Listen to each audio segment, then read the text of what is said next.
Attorney General William Barr has resigned, and the alleged President-elect Joe Biden asks Mitch McConnell to do him a solid. You just can't make this stuff up.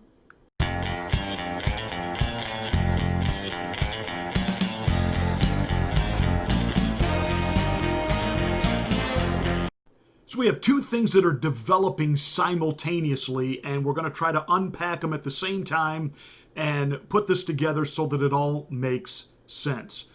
As you know, over the weekend, it was announced that William Barr was resigning. In fact, he's done Wednesday so that he can spend the holiday season with his family.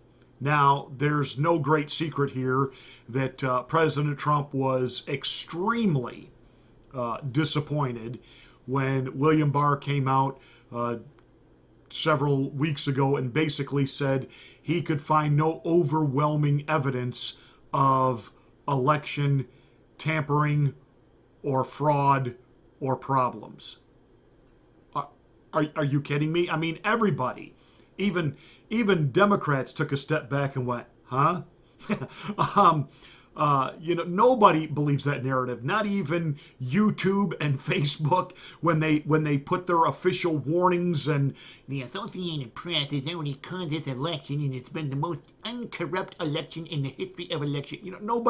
Nobody believes that because we watched them change the narrative multiple times. First, it was like there was no corruption.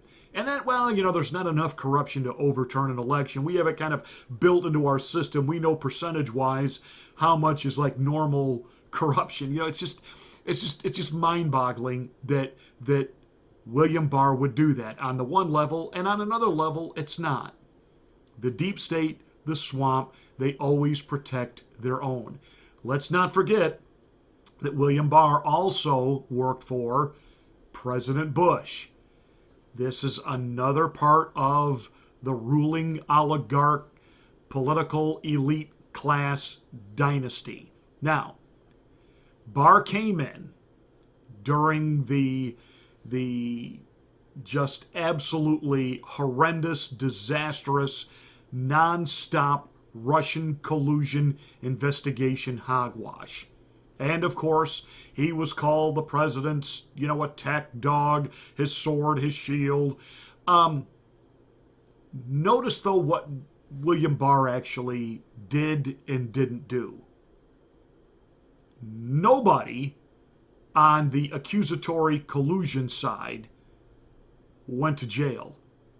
Nobody was arrested. Nothing was done. General Flynn and how many others were charged with process crimes.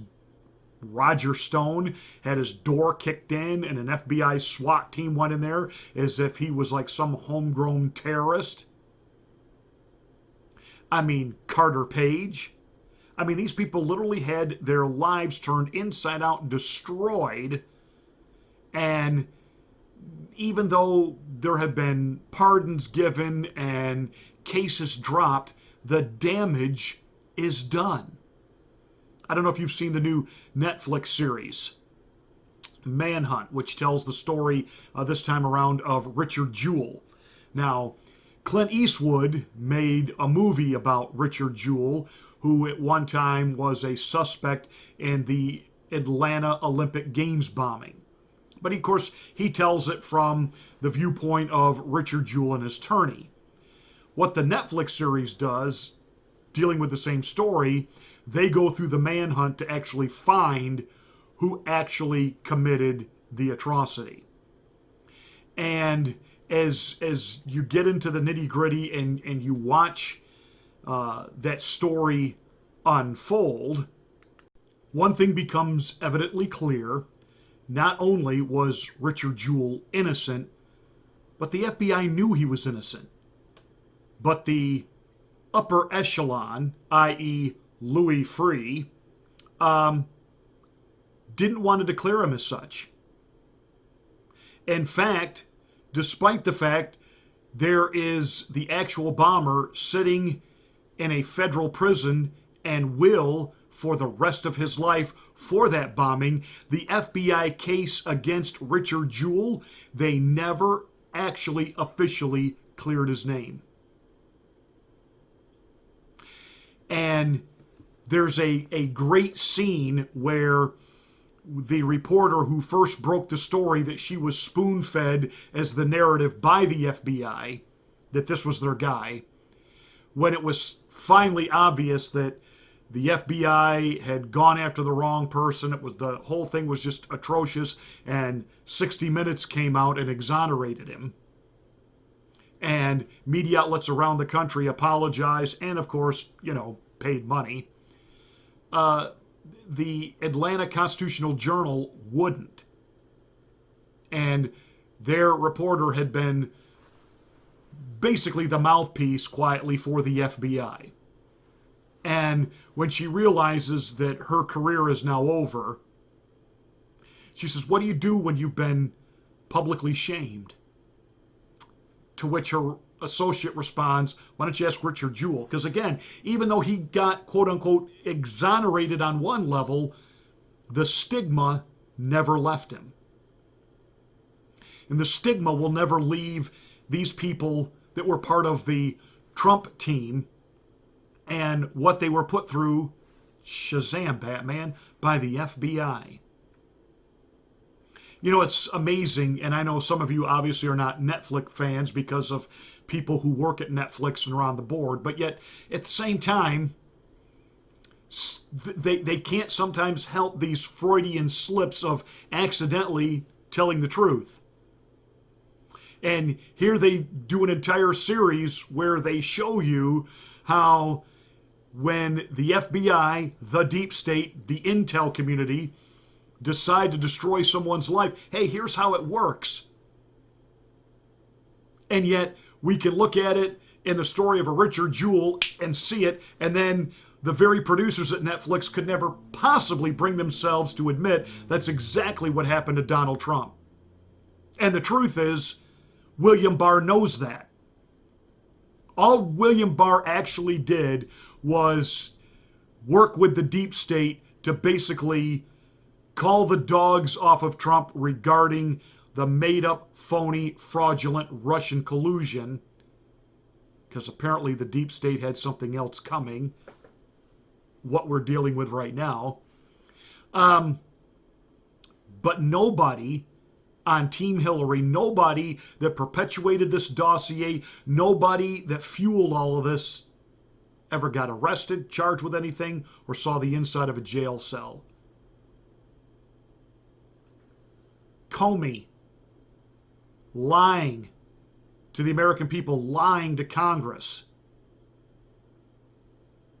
James the Clapper. Nothing. Nothing. And you know who was there to ensure that nothing happened? William Barr.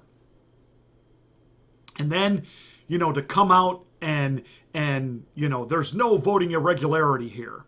Really? Really? Before the election took place, Team Trump was trying to break the Hunter Biden story.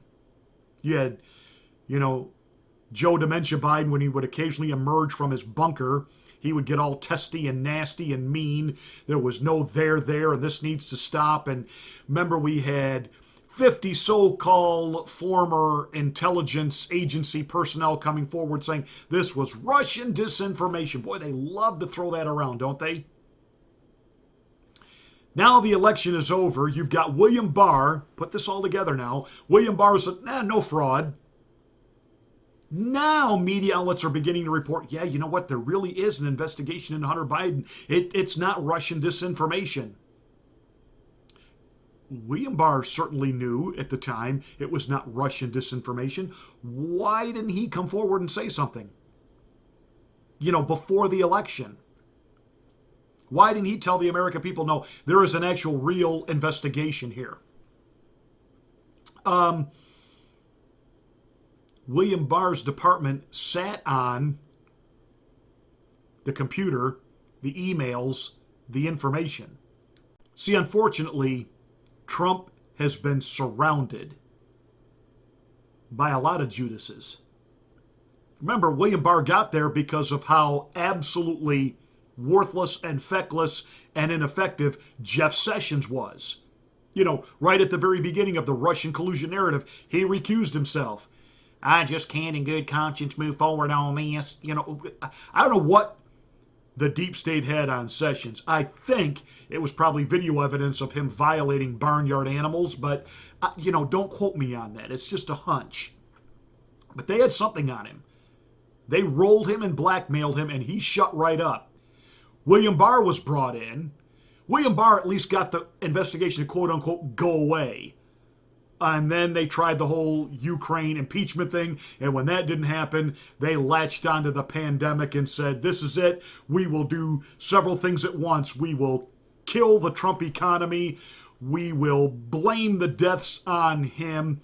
We will use this as a power grab to make sure that we can now exert real control over the American people and limit their liberty and at the same time steal an election through mail-in voting.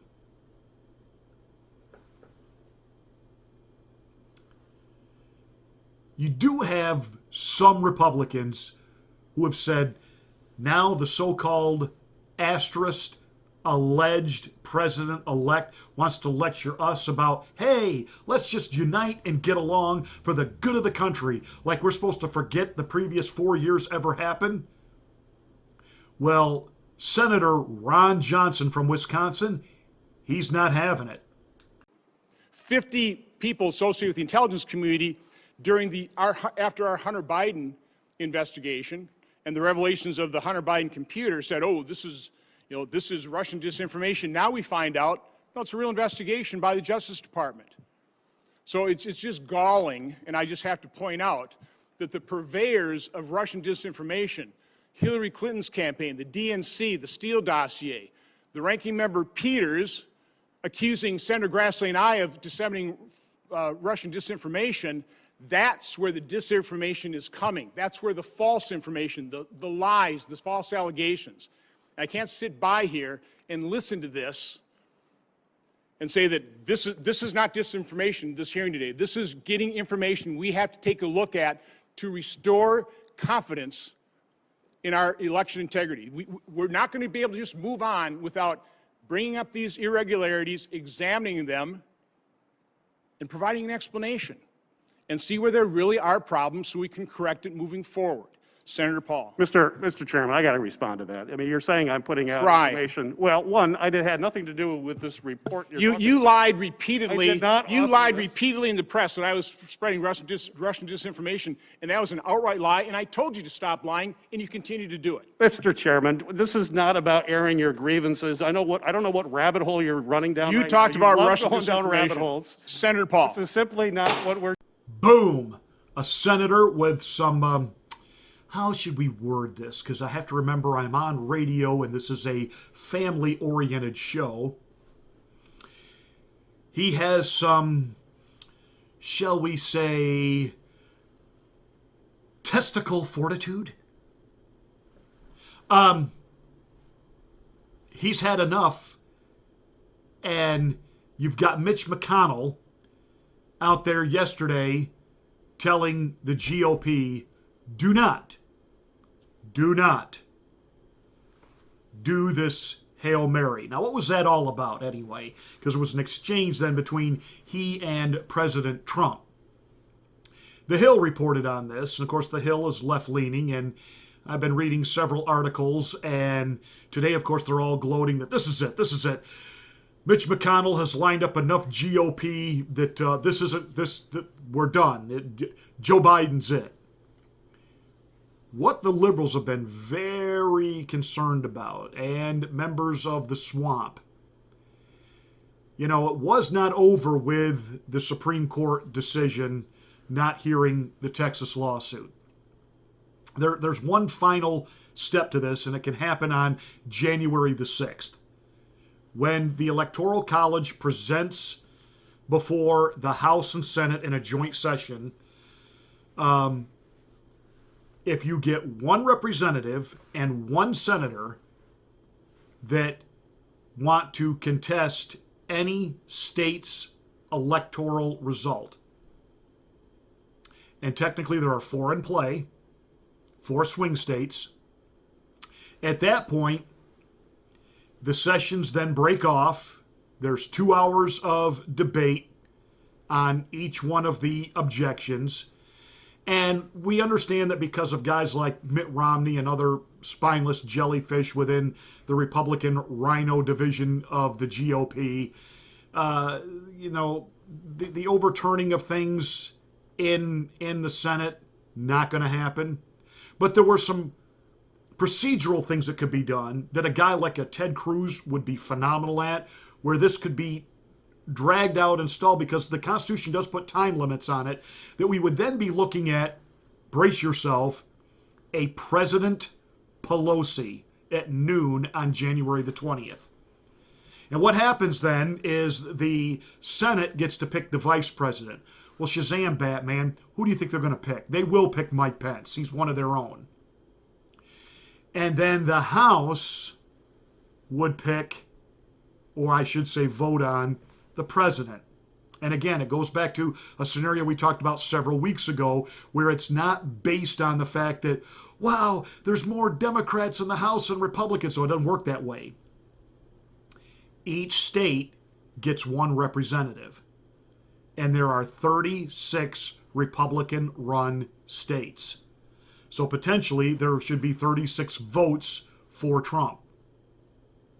Now, this is a huge Hail Mary. This is a direction that the president, he's not ready to concede. He was upset that Mitch McConnell referred to Joe Biden the other day in the Senate as the official president-elect. Now you have Mitch McConnell signaling the rest of the party, don't move forward on this foolhardy pipe dream. But the fact that they're talking about it and reporting about it means there's something here in the works. Now, again, some of you have gotten a little upset with me that you're not supporting the president anymore. I absolutely am.